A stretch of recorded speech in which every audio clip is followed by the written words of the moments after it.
তোমরা নিজেরা মেয়ে হয়ে আরেকজন মেয়েকে এভাবে পেশাই করতে তোমাদের বিবেকে বাঁধে না? আহ দীপা, থাক না। হরিদ্বার জায়গাটা এখনো পবিত্র আছে, ওইদিকে নাই বা তাকাই। রজকের কাজ হলো কাপড় জামা থেকে ময়লা নিংড়ে বার করা, হ্যাঁ? আর তুমি শ্বশুর বাড়ি থেকে যা পাচ্ছ নিংড়ে বার করে নিচ্ছ। কোনো কাজটাই আমি ঠিক সময় না করলেও এই কাজটা আমি ঠিক সময় করবো।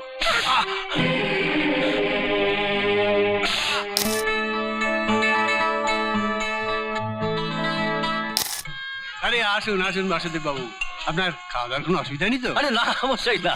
এ তোমার ভাই শ্বশুর বাড়ি, সবই তো আমাদের নিজেদের ব্যাপার। আমাকে নিয়ে আপনার সংকোচ করার কিচ্ছু নেই।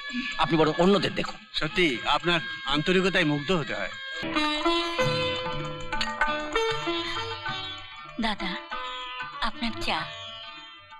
আরে এখন যে আমার সত্যি একটু চা খাবার ইচ্ছে ছিল, এটা তুমি জানলে কি করে সব? তুমি দাদার মনের কথা বোন জানবে না? রাইট। এ বাড়িতে তুমি আমার বোনের মতনই থাকবে। ভাসুরকে আবার অসুর ভেবে সামাজিক প্যাচে ঘোমটার আড়ালে নিজেকে লুকিয়ে রাখবে না, বুঝেছো? ও মা, যখন তখন চা আমাদের বাড়িতে কোনোদিনও হয় না।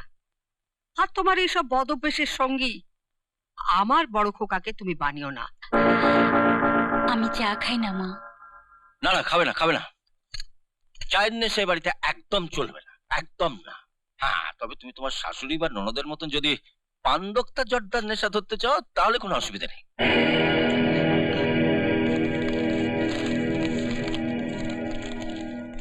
কথা জানো তো চারটে দেখছি। ওই কথাতেই ভুলিয়ে বোধহয় দীপুর ঘাড়ে চেপে বসতেন না? ঘাড়ে বোঝা চাপিয়ে আমি কি বোঝা? সেটা বোঝা যাবে কটা দিন গেলেই। আর কটা দিন থাকতে পারলেই তোমাকে ঠিক সাইজে নিয়ে আসতে পারতাম। কিন্তু কি করবো বলো? তোমার নন্দাইয়ের হঠাৎ কাজ পড়ে যাবে, আর থাকা গেল না। চলি। ও হ্যাঁ, তুমি আবার যেন যখন তখন হুটহাট বাপের বাড়ি চলে যেও না। কথাটা মনে রেখো। চলো। এই যেমন দীপা বলেও শ্বশুর বাড়ি যেতে চায় না, তাই তো বছর 11 মাসে এই বাবা জীবনকে বাপের বাড়িতেই পুষছে। পুষছি মানে? ও কি জন্তু? ঘরের বউকে যে সাইজে আনতে চায় সে মানুষ কি করে হবে? না মানে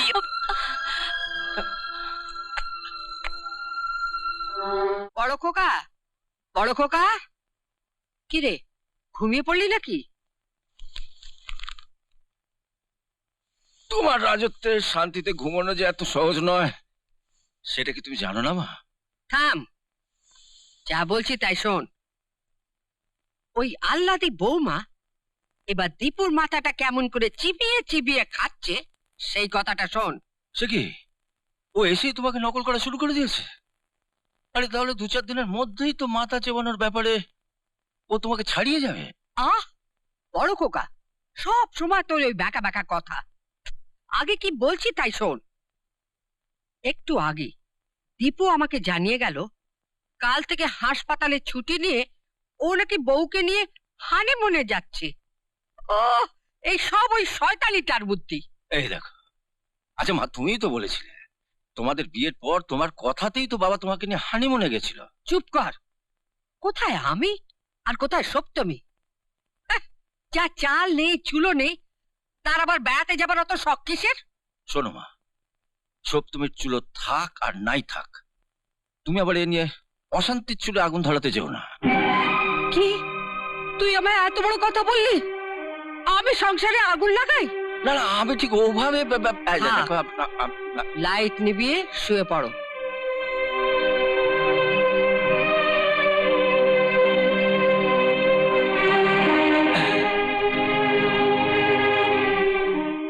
তোমার জামাইয়ের শখ হয়েছে একটা সোনার চেন পরার। হ্যাঁ, আসলে আসলে সোনার দাম তো এখন কম, তাই ভাবছিলাম যে এই সময় যদি একটা চেন বানিয়ে নেওয়া যায় তাহলে লাভ আছে। কি বললি দীপা, রোজের চেন পড়বে? খুব ইচ্ছে হয়েছে। এই কুকুর নাকি দেখে চেন দিয়ে বেঁধে রাখতে হবে? আহ দাদা, তুমি কি ঠেস দিয়ে ছাড়া কথা বলতে পারো না? কি জানিস, এই সবই অভ্যেসের গো। তোদের সঙ্গে থাকতে থাকতে এটা আমি বেশ ভালো রকম রপ্ত করে ফেলেছি। ও হ্যাঁ, কি কি যেন বলছিস না, কি চাই বলছিস? দাদা, ও একটা সোনার চেন করবে, তাই কিছু টাকার দরকার। সে তো বিয়ের পর থেকে টাকার দরকার পড়ছে, আর মাও সাপ্লাই দিয়ে যাচ্ছে।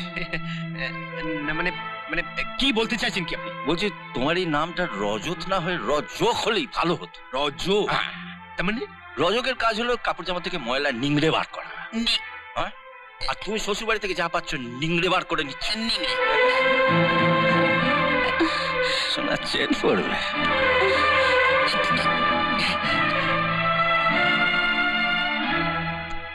থাক থাক থাক থাক থাক, ভালোভাবে করে এসো, আর ওখানে পৌঁছে একটা খবর দিয়ে দেবে। থাক থাক। আর ভালো মানুষই দেখাতে হবে না। মা তো নিজেরা তলে তলে বেড়াতে যাবে সবকিছু ঠিক করে ফেললো। আর আমি কবে থেকে দীপুকে বলছি আমাদের একটু হরিদ্বার ঘুরিয়ে আনতে। দীপা থাক না, হরিদ্বার জায়গাটা এখনো পবিত্র আছে, ওইদিকে নাই বা তাকাই। অরিন, সুটকেসগুলো গাড়িতে তুলে দে, তাড়াতাড়ি কর। আসি মা, আসি। থাক থাক থাক, সাবধানে যাবে, সাবধানে যাবে। চলো সপ্তমী, অনেক দেরি হয়ে গেছে। আসি রে দীপা, ভালো থাকিস। শোনো, রান্না করার আর ঘর মোছার দুজন কাজের লোককে ছাড়িয়ে দেওয়া হয়েছে। যে টাকাটা তুমি নষ্ট করে এলে সংসারের এইসব কাজ করে, সেই টাকাটা তোমাকেই পুষিয়ে দিতে হবে। কি ঝি চাকরের কাজ এখন থেকে সপ্তমীকে করতে হবে? কেন করবে না শুনি? তুই আমাদের সাংসারিক কথাবার্তার ভেতর আসবি না। আচ্ছা মা, তোমরা নিজেরা মেয়ে হয়ে আরেকজন মেয়েকে এভাবে পেশাই করতে তোমাদের বিবেকে বাঁধে না? না না, বলো না, লাগে না? আর দিবা, তুই কি মাকে এসবের মদত দিতে শ্বশুর বাড়ি থেকে এখানে ছুটে ছুটে আসিস? বড় খোকা, আচ্ছা মা, তোমার ওই গুণধর জামাই এ বাড়ি থেকে যে টাকাটা শুষে শুষে নিচ্ছে, তার কতটুকুই বা খরচ করেছে সপ্তমী? মা, দাদা এখান থেকে যাবে নাকি আমি বাড়ি থেকে বেরিয়ে যাব? একেবারে যাবার মতন সুবুদ্ধি তোর হবে বলে তো মনে হয় না। দেখলি দেখলি হাসুরের মাথাটাও কিভাবে চিবিয়ে খেয়েছে এই শয়তানিটা। মা থাক, আর আধেক খেতে করে চোখের জল ফেলতে হবে না। হ্যাঁ। যাও নিজের কাজে যাও। এসো তো না।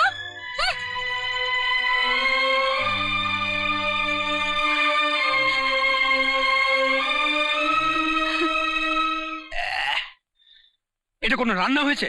কোনো মানুষ খেতে পারে এই রান্না? যত সমস্ত, এটা কোনো গরু ছাগলের জন্য রান্না হয়েছে। গরু ছাগলের জন্য রেঁধেছে? হ্যাঁ, তাহলে তো তোমার খাওয়া উচিত ছিল। আমি না হয় আবার রান্না করে এনে দিচ্ছি। আরে দাঁড়া দাঁড়া, চেখে দেখি, চেখে দেখি, চেখে দেখি। বাহ, ফার্স্ট ক্লাস, চমৎকার। তুমি তো আবার খিদে বাড়িয়ে দিলে। যাও যাও, খাবারটা নিয়ে এসে যাও। আরে যাও যাও যাও যাও।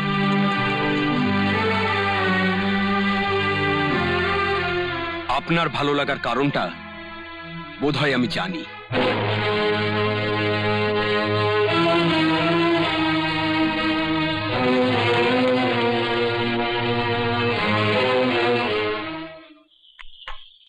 আরে কাপ চা হবে নাকি? ওই নবাব নন্দিনী সপ্তমীকে বলো না, কি করছে সে সকাল থেকে রান্নাঘরে? কি আবার করবে? সকাল থেকে তোর এই ডিমের পচে যোগান দিতে তো। খা খা খা। শুনলি শুনলি বড় খোকার কথাটা শুনলি? শুনলাম তো। দেখ বড় খোকা, বৌমার এই বেয়াদপি আমার আর সহ্য হচ্ছে না। সেরকম হলে তুই ওদের আলাদা হয়ে যেতে বল। বৌমাকে তুমি আলাদা করে দেখছো কেন? তুমি তো ওকে নিজের মেয়ে দীপার মতন ভাবতে পারো। দীপার মতো? হ্যাঁ, কেন নয়? বৌমা তো তার আপনজনদের ছেড়ে মা বলে তোমার কোলে আশ্রয় নিতে এসছে। আশ্রয় নিতে? হ্যাঁ, না আমাদের নিরাশ্রয় করতে। দুদিন বাদেই সেটা টের পাবি। মা, যে লোকটা ভিড়ের বাসে একটু জায়গা পাবার জন্য সকলকার কাছে কাকতি মিনতি করে, সেই লোকটি আবার জায়গা পাবার পর 1 ইঞ্চ অন্য কাউকে জায়গা ছাড়তে চায় না। এই কথার মানে? মানে হলো, তোমাদের জীবনটা অনেকটা এই বাস যাত্রীদের মতো।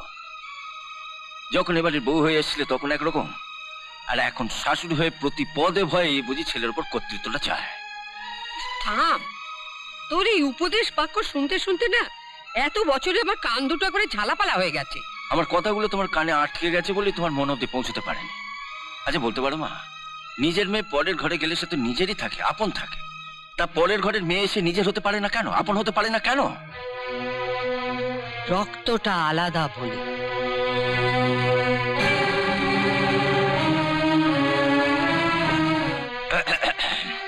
এনো খাও। জল? হ্যাঁ। কেন? বাড়ি খাবার যখন তুমি খাবে না, দোকান থেকে আনিয়ে যে খাবে সে টাকাটাও যখন তোমার পকেটে নেই, তখন আজ রাত্রে জলটুকুই তো তোমার ভরসা। এনো খাও। খাও, খাও। তোমাকে একটা ব্যাপারে একটু সাবধান করা দরকার। না মানে তোমার ঠিক এতটা উদার হওয়ার কোনো মানেই হয় না। আর সপ্তমীকে বর্দার সঙ্গে ঠিক এইভাবে মেলামেশা করতে দেওয়াটা বোধহয় ঠিক হচ্ছে না। সারাদিন তুমি বাড়ি থাকো না, আর বর্দারও বিয়ে হয়নি। তুমি বোধহয় বুঝতে পারছো আমি কি বলতে চাইছি। দীপক, তারও তো একটা চাহিদা আছে নাকি? কথায় আছে না, ঘি আর আগুন পাশাপাশি রাখলে ঘি তো গলবেই। ঠিক ঠিক ঠিক। আবার এই যেমন কেউ যদি সাপের সঙ্গে ঘর করে, মানে তোমার মতন সাপ, সে সাপ তো ছবল মারবেই। আমি তো কিছু মিথ্যে বলিনি। আপনি তো কোনো কাজটাই ঠিক মতো করলেন না। না করলেন সময় মতো বিয়ে, না রাখছেন সংসারের সম্মান, আর এখন সপ্তমীর সঙ্গেও ঠিকভাবে মেলামেশা করছেন না। কোনো কাজটাই আমি ঠিক সময় না করলেও এই কাজটা আমি ঠিক সময় করব।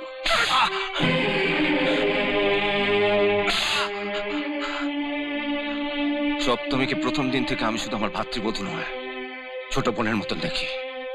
তুমি তোমার স্বার্থ নিয়ে এতই ব্যস্ত ছিলে যে এই সম্পর্কের কথাটা তোমার চোখে পড়েনি। ওই নোংরা মুখ নিয়ে তুমি যদি ভবিষ্যতে এই মুখ হও, তোমার মুখ আমি ভেঙে দেবো। সোয়াই। আচ্ছা,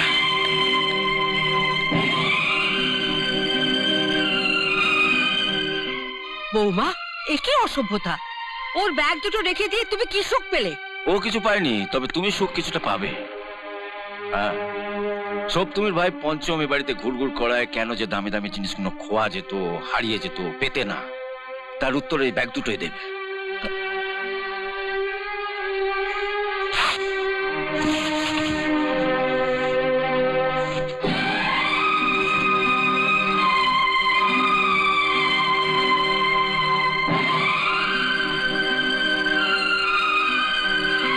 দীপা, ভবিষ্যতে এই বাড়িতে ঢোকার আগে তোর ঠিক কি কি জিনিসের প্রয়োজন আমায় জানিয়ে রাখিস। আমি সব কিনে রেখে দেবো, যাতে ভবিষ্যতে চুরি করে নয়, মাথা উঁচু করে বাড়ি থেকে বেরোতে পারিস। এলে।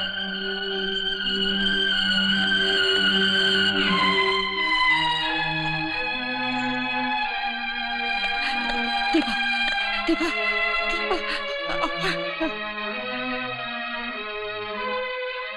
চক্রান্ত! এই সব তোমাদের চক্রান্ত! আমি কিছু বুঝি না ভেবেছো না? ঠিক আছে, ঠিক আছে, আজ আসুক দীপক বাড়িতে। হয় তুমি থাকবে, নয়তো আমি থাকবো এই বাড়িতে।